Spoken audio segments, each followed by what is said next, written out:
Hey now, just over a year ago, I did an upgrade to my DIY curing chamber here where I added a secondary fan which would allow for air input into the curing chamber just to help theoretically better regulate the humidity inside the curing chamber. So I thought I would do a little update here just to let you know how that went. So the original design just had this single AC Infinity blower fan here, and it would take higher humidity air and blow it out this port.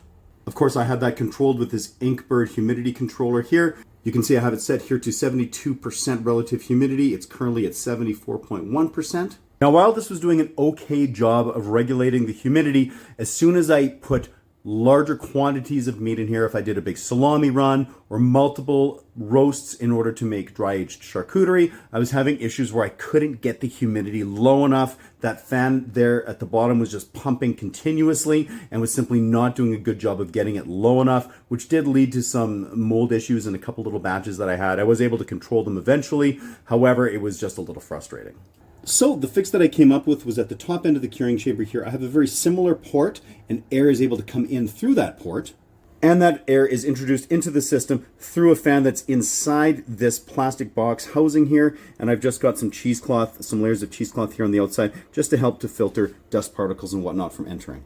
So like I said, it's been just over a year here, and I'm very pleased with this design. I was pretty sure it was going to help, and it definitely does. It for sure cycles that air quite a bit better, and when we've got higher than desired humidity, it sucks out the higher humidity air that's near the bottom and pumps in fresh air at the top. As you can see, like I've been playing around with this video here for a couple of minutes, and we're right back down to 72% RH there. It keeps a really, really tight control on that. It fluctuates maybe 2% up or down, just sort of depending on what I have going on inside of the chamber. If you look in here, I've got this rather sizable piece. This was a huge pork loin that's currently dry aging in here. I'm sort of making a pork loin, quote unquote, prosciutto that I'm going to be dry aging, equalizing, and then slicing up, so stay tuned for that.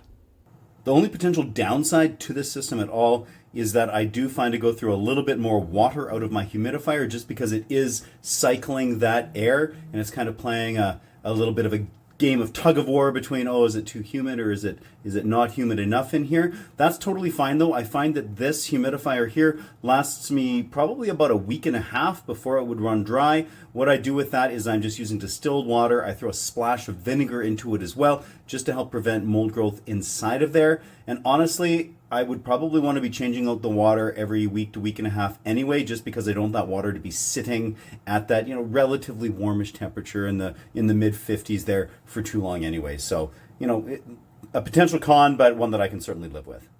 So while that original design with the Inkbird temperature and humidity controllers and that single AC Infinity blower fan on the bottom worked pretty well, didn't work for large quantities of meat. Adding that secondary air input fan was a fantastic plan. You can check out my full video on that actual upgrade and everything I went through kind of modifying this fridge and the system for that, but it was certainly well worth the effort. So yeah, anyway, for those of you that might have been wondering about how that turned out, it was definitely the right call. And until next time, keep your, curing chambers at 11.